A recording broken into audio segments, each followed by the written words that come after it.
ആറ്റിങ്ങനാണോ വീട്? അതെ, ഭാസ്കരേട്ടന് മോളെപ്പോലെ തന്നെയുണ്ട്.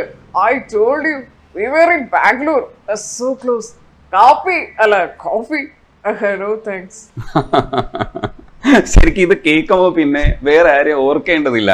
ടി വിയിലൊക്കെ കണ്ടിട്ടുള്ളവരൊക്കെ അല്ലാതെ കേൾക്കുകയാണെങ്കിൽ തീർച്ചയായിട്ടും ഇത് അഖിലയാണെന്നുള്ളത് ഐഡന്റിഫൈ ചെയ്യും. ഡോക്ടർ അഖിലയാണ് നമുക്കിപ്പോൾ ഉള്ളത്. ഇതിലേക്ക് വരാൻ എന്താ കാരണം എന്ന് പറയുന്നത്? മിമിക്രി ഞാൻ 6th സ്റ്റാൻഡേർഡിലാണ് ആദ്യമായിട്ട് ഒരു സ്റ്റേജിൽ മിമിക്രി പെർഫോം ചെയ്യുന്നത്. അപ്പോൾ 6th സ്റ്റാൻഡേർഡിലൊക്കെ ഞാൻ ഈ ഹൗസ് ലീഡർ ആ ഒരു ഇതിലൊക്കെ ആയിരുന്നു.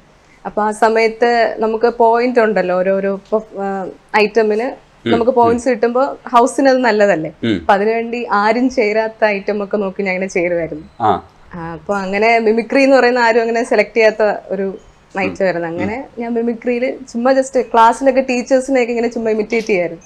അപ്പൊ അതിന്റെ ഒരു ഇതില് ഈ സിംഗേഴ്സിനെയൊക്കെ അപ്പം ചെറുതായിട്ട് ചെയ്യുമായിരുന്നു. ജാനകി അമ്മയുടെ ഒക്കെ വോയിസ് ചെയ്യായിരുന്നു വെറുതെ.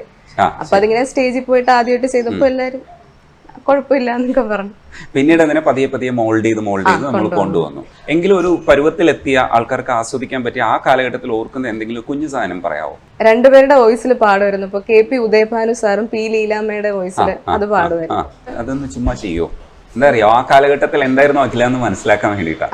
കാനന ചായയിലാടുമേക്കാൻ ഞാനും വരട്ടെയോ നിന്റെ കൂടെ?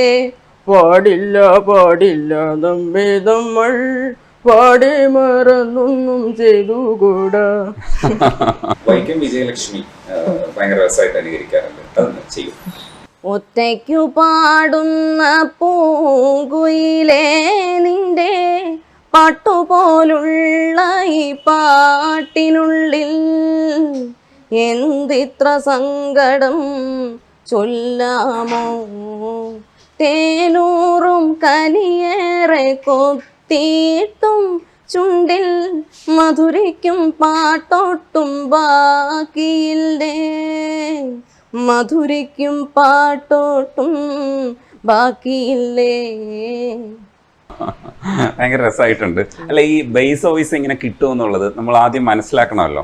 അത് മുകളിലേക്ക് പിടിക്കാൻ കഴിയും. അതെങ്ങനെയാ, നാട്ടിലാരെങ്കിലും അനുകരിച്ച് ശീലിച്ചതാണോ? അതെ, അങ്ങനെയല്ല. ഞാൻ പൊതുവെ സംസാരിക്കുമ്പോൾ ഒരു സാധാരണ ഒരു ഫീമെയിൽ വോയിസ് അല്ലാന്ന് എനിക്ക് തന്നെ തോന്നിയിട്ടുണ്ട്.